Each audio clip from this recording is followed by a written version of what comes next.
Hello everyone, welcome back to the channel. It is time for us to do some succession planting as well as clean up some things that's not quite right in the garden today.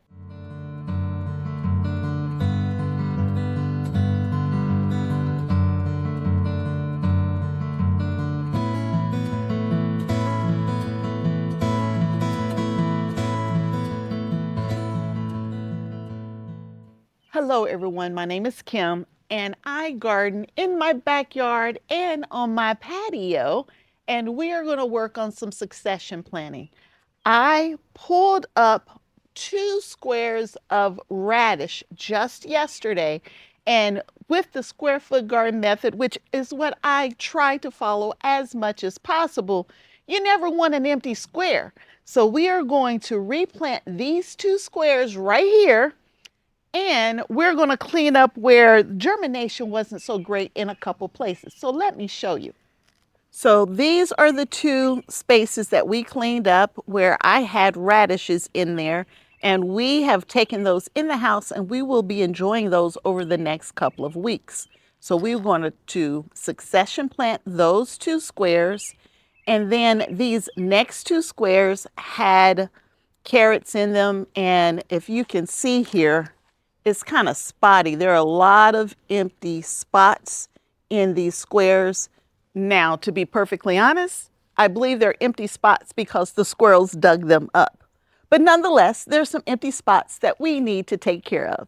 The rest of the bed, these are beets, and there are a few empty spots, but it really isn't an empty spot. All the beets are there. When I watered, I kind of pushed the seeds around, so I got 2 seeds on top of themselves in a couple places. We just harvested a ton of turnip greens out of this bed here. So these are all turnip greens. We just harvested them. They look bad because when I say we harvested, we took all of the leaves down to just this little bit of a stem. And that's the second harvest off of these turnip greens. And in a couple of weeks, we will harvest them again. Over here, I have rape greens, and I haven't harvested them yet. Probably in about 2 weeks, they'll be big enough to harvest. But you'll notice there are a couple spaces in here where there's no seeds. And so we are going to put seeds in all of those blank spaces. Now, there are a few spaces where there's some little seeds down there. They just haven't or they're not as big as the rest of them. We're not going to worry about those spots. We'll leave those alone and focus on the ones where there's no germination whatsoever. And then on the end down here, these are carrots. Now, those are very hard to see, even, if they weren't tiny and half there. But these are Rolanka down on this end here, and they came up, honestly, pretty good. It's not too bad down there. But on this end, these are Lila Lusang down on this end here, and they didn't germinate very well at all.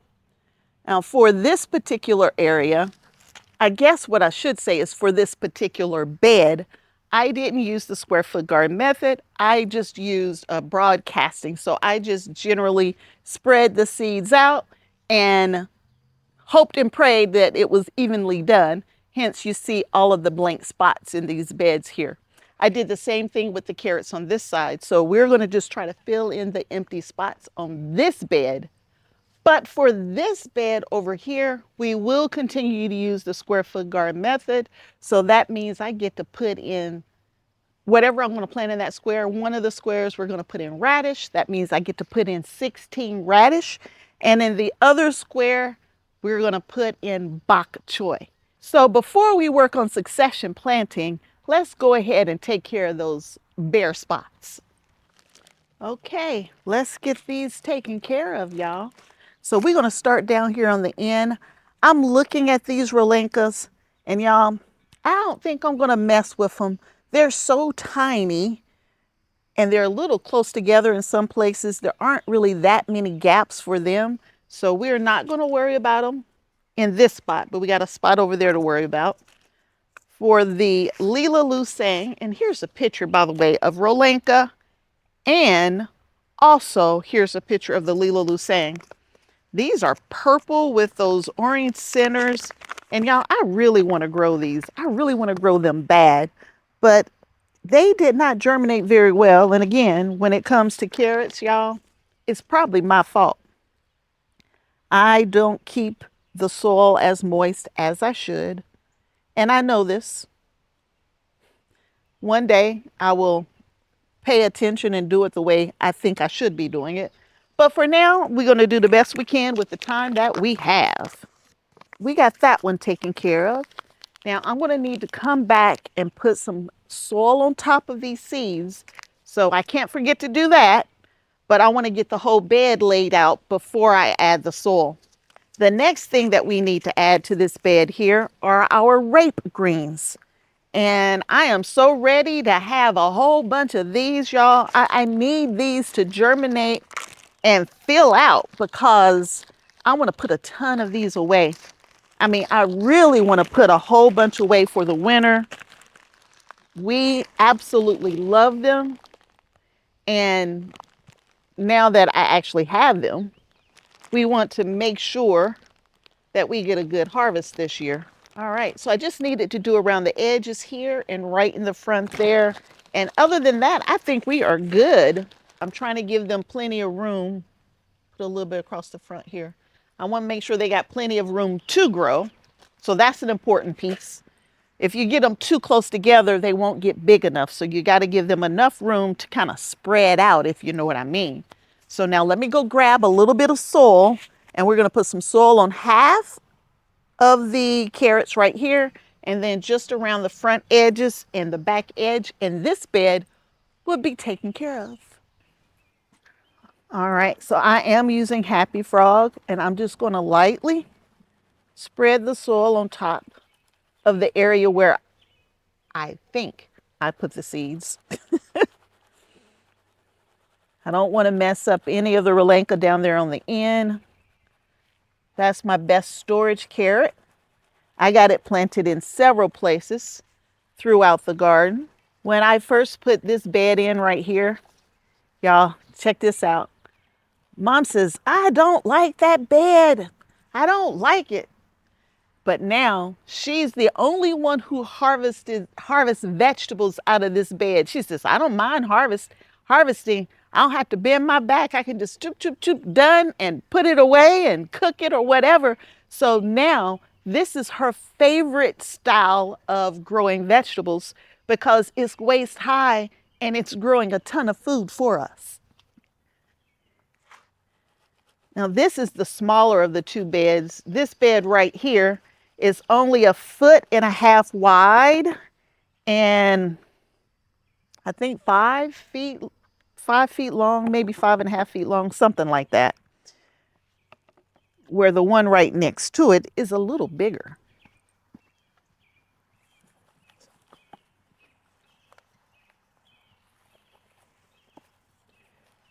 We have one of our coolest springs on record, which is really good for everything that I'm planting over here. These are all cool season crops. So they're going to be very happy with this cool weather.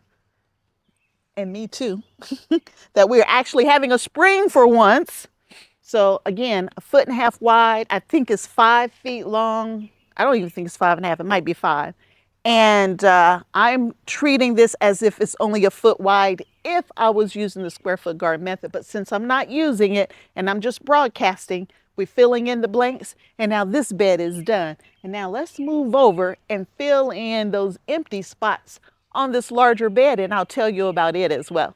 Now this bed is 6 feet long and it's 2 feet wide, which makes it perfect for a 12 square garden, if you want to call it that. So I can put something in each one of these 1 foot squares and I can have 12 different vegetables if I wanted it. But today I'm working in this space right here. Again, all of the things to the side right here, all of the beets look good. The turnips are doing amazing. I'm hoping I can get 2 more harvests on the turnip greens before I need to pull them out and put something else in that space. So these are Relenka, and I'm missing some spots. Look like some soil is missing too. So I'm gonna have to fill this in with a little more soil since it got dug up by our wonderful squirrels. Bring that soil level back up, especially where all the holes are that they dug them up.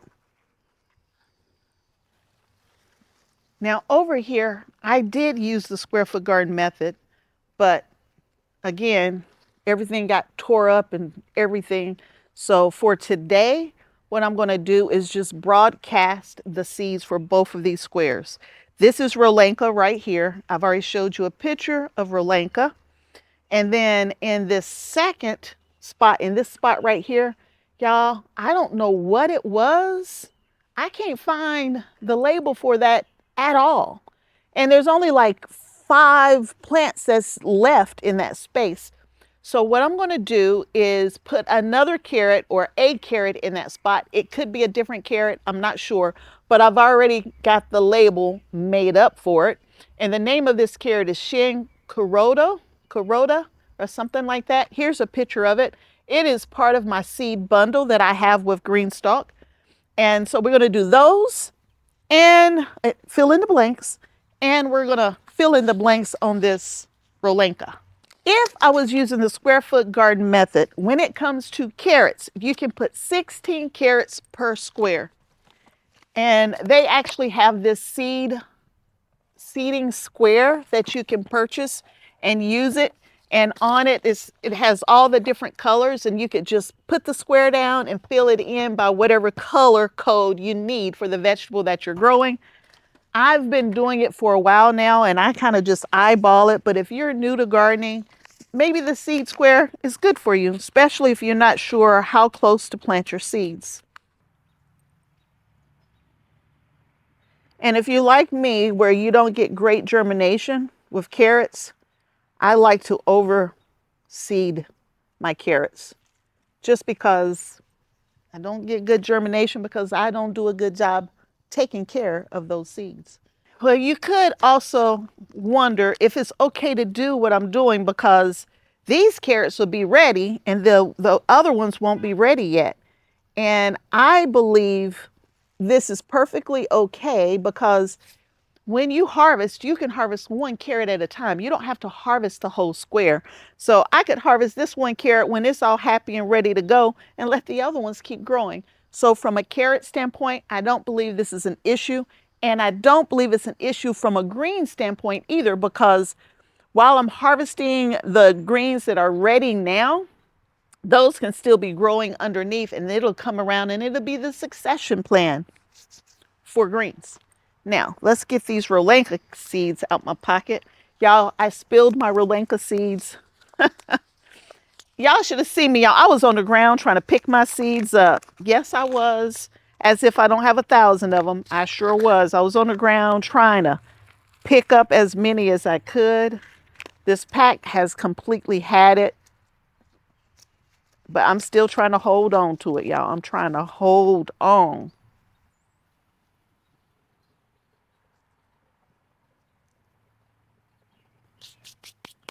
Now, it's time for us to put a little soil on top where we put in the carrot seeds.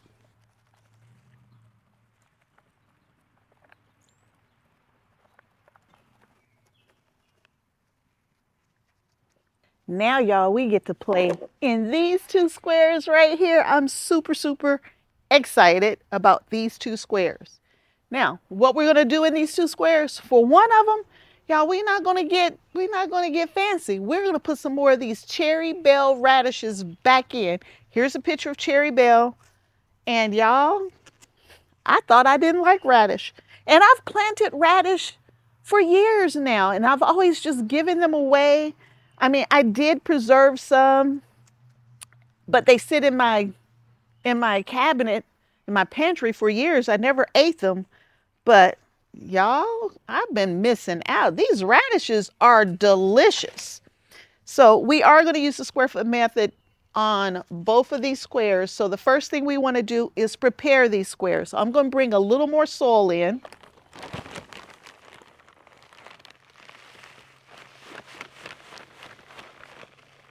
And that's what the square foot method is all about, right? You pull something up and then you replace that square. You don't have to replace the whole bed. That's what it's all about. So we brought the soil up in these squares. I'm going to add fertilizer just to these 2 squares. Dr. Earth is what I'm using from a fertilizer standpoint. Single digit numbers, granular, slow release. All right.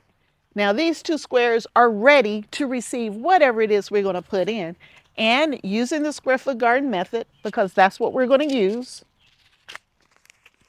I get to put in 16 of these cherry bells. And I'm eyeballing it because I kind of got an idea of what I'm looking for. And 16 per square is perfect. They're perfectly spaced. If you don't do like I do and wash them away with your soil, I'm good at that. I will wash them away with the soil in a minute. For the radish, I think we're going to put them down 1/4 of an inch or 1/2 inch deep. I'm not measuring, y'all. I'm just going to give it a little poke.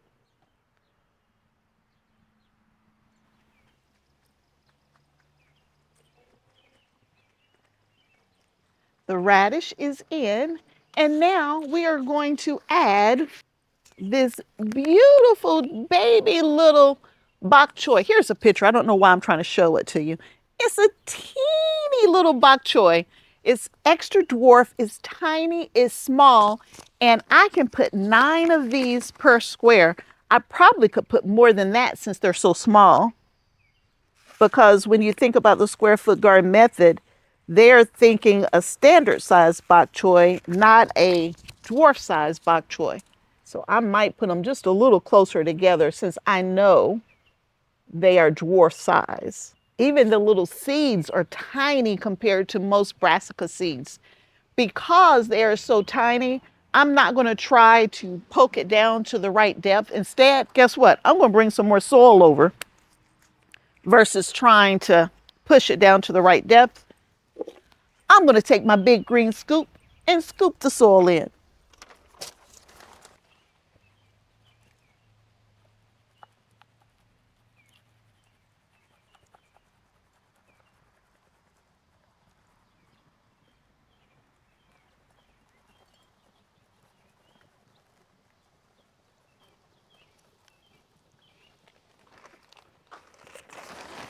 And there it is, y'all. This bed is done. So we've done our succession planning, getting ready for that next batch to come in.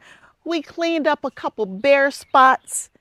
And y'all, these 2 beds are ready to keep pumping out vegetables. Now, these are cool season crops that I've put in all of these spots and these spaces here. And I am in the shade, and this area stays shaded out midday. We get a little evening sun, we get morning sun, but it's worked perfectly for cool season crops. Now, I probably would have a little hard time growing some of the summer crops in this space, but it's perfect for cool season, and it actually extends how long I can grow cool season crops, in at least here for me in Southwest Ohio, because we get some shade, so it's that bright hot sun beaming down on it all day every day. But anyway, y'all, we are done. And if you're interested in any of these Vigo Garden products, because that's what this is, Vigo Garden elevated raised beds, then links will be below. Same thing with the seed starting square. All of that kind of stuff is in my Amazon store. The square foot garden book that I use, I believe I have a link to that as well in my Amazon store. I'm not an affiliate when it comes to that seed starting square or with the square foot garden method, but I really do love it. And I try to use that method to grow as much food as possible in as small of a space as possible so I can grow more food. Anyway, that's it for today. Thanks for hanging out with me, and I hope to see you back here again real soon. Bye.